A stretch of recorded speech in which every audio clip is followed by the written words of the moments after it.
SSC GD 2026 ফিজিকেলৰ কাৰণে প্ৰস্তুতি কেতিয়াৰ পৰা আৰম্ভ কৰিবা তো এইটো কোৱেশ্চন বহুতৰ মনত আহি থাকে যে এছএছচি জিডি 2026 এতিয়া যেহেতু এক্সাম শেষ হৈ গ'ল আৰু লগতে এতিয়া তোমালোকে আহা মাহত এক্সামৰ ৰিজাল্ট পাবা এতিয়া এইকেইদিনৰ ভিতৰত তোমালোকে এনসাৰ কিউ পাবা এতিয়া বৰ্তমান মেইন কোৱেশ্চন হ'ল ফিজিকেলৰ কাৰণে প্ৰস্তুতি কেতিয়াৰ পৰা চলাবা তো আজি ভিডিঅ'ত আমি এইটোৱে ডিসকাশন কৰিম কেতিয়াৰ পৰা ফিজিকেলৰ কাৰণে প্ৰস্তুতি চলালে বেছি ভাল হ'ব বা তোমালোকে কেতিয়াৰ পৰা চলাবা তো আহক আজি ভিডিঅ'টো আমি স্টাৰ্ট কৰো তাৰ আগত চেনেলটো নতুন কাইছা সকলে সাবস্ক্ৰাইব মাৰা আৰু তোমালোকে যদি ইনষ্টাগ্ৰামত ফলো কৰা নাই ফলো কৰি দিবা এতিয়া যদি 2026 এছএছচি জিডি এক্সামটো কথা কও এটোটো আমাৰ মে মাহতে শেষ হৈ গ'ল তোমালোকে এইকিনৰ ভিতৰতে এছএছচি জিডি 2026 এনসাৰ কিটো পাই যাবা আৰু আহা মাহত তোমালোকে ৰিজাল্টও পাই যাবা আৰু তোমালোকক ক'ব গ'লে ফিজিকেলৰ কাৰণে 2 মাহ মান হাতত সময় আছে আৰু বৰ্তমান চলি আছে জুন মাহ ডাইৰেক্টলি ক'ব গ'লে তোমালোকৰ হাতত 2 মাহ সময় আছে ফিজিকেলৰ কাৰণে কাৰণ জুন মাহ ইতিমধ্যে পৰি গৈছে বা যদি জুলাই মাহৰ ফালে ৰিজাল্টটো দিয়ে তো সেপ্টেম্বৰৰ ফালে বা আগষ্টৰ লাষ্টৰ ফালে তোমালোকৰ ফিজিকেল ষ্টাৰ্ট হৈ যাব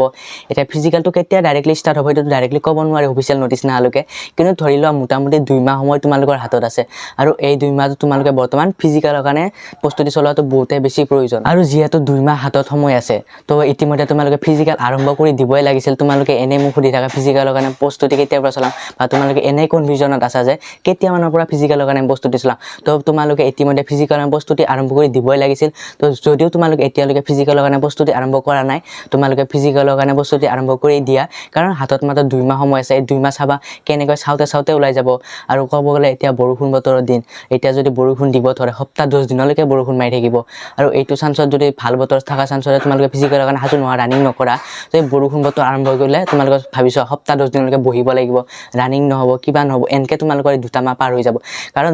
জুলাই মাহটো আৰু জুন মাহটো তোমালোকৰ ক'ব গ'লে একদম মানে বাৰিষা কালৰে দিন পুৰা বৰষুণ থাকে জুলাই মাহটো ক'ব গ'লে বেছিভাগ বৰষুণে থাকে তো সেইকাৰণে তোমালোক কৈ আছো এতিয়া তোমালোকে যিকেইদিনৰ বতৰ ভাল পাইছা সেইকেইদিন তোমালোকে ফিজিকেলৰ কাৰণে প্ৰস্তুতি চলোৱা কাৰণ যেতিয়া বৰষুণ দিব ধৰিব তোমালোকৰ ফিল্ডত যোৱা নহব ফিল্ডত বোকা হ'ব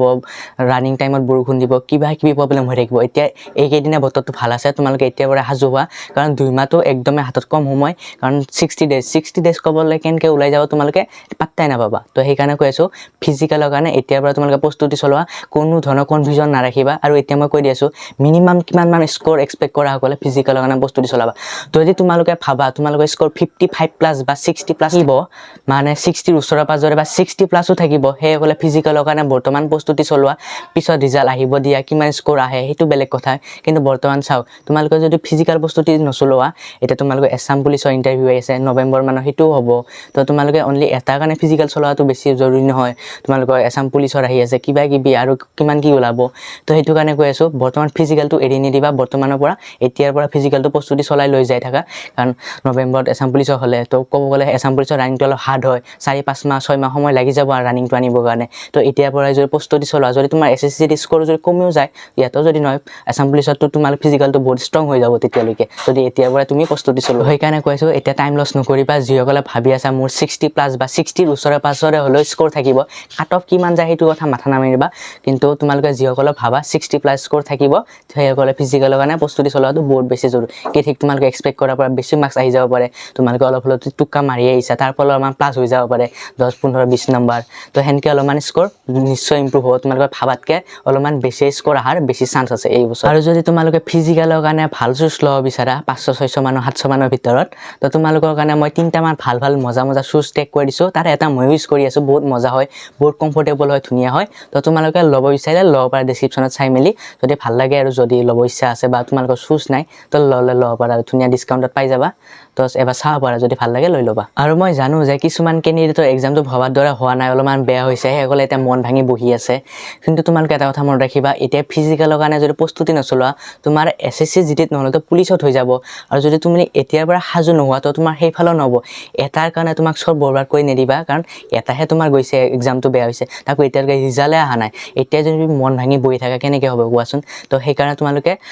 এছাম পুলিচৰটো আহি আছে আৰু এছাম ফৰেষ্ট গাৰ্ডৰ আছে কিমান কি ওলাব এছাম কামাণ্ডোৰ আহি আছে এটা আৰপিএফৰ নতুন আহিব এতিয়া হেৰি এটা যে চিআৰপিএফৰ টেষ্টমেনৰ হৈ গ'ল এইটো এটা তোমালোকৰ ফিজিকেল হ'ব এক্সামৰ পিছতে তো তোমালোকৰ বহুত কিবা কিবি আহি আছে তো এটাৰ কাৰণে এইফালে সব এৰি নিদিবা তো তোমালোকে নিশ্চয় ষ্ট্ৰং থাকা আৰু প্ৰস্তুতি চলাই যোৱা ফিজিকেলৰ কাৰণে আৰু লগতে তোমালোকে এতিয়া এছাম পুলিচৰ কাৰণে প্ৰিপাৰেশ্যনো চলাই যোৱা ফিজিকেলৰ লগতে কাৰণ তোমালোকে এছাম পুলিচৰো এক্সাম অলপমান ক'ব গ'লে এবাৰ হাৰ্ড হ'ব অলপমান কম্পিটিশ্যনটো এবাৰ অলপ বেছি হ'ব যোৱাবাৰতকৈ তো মিছা সেইবিলাক টেনশ্যন নল'বা এক্সামৰ ৰিজাল্ট নাহালৈকে তোমালোকে ডাইৰেক্টলি বা ময়ো ডাইৰেক্টলি নাজানো যে মোৰো ৰিজাল্ট কেনেকুৱা হ'ব বা তোমালোকেও ডাইৰেক্টলি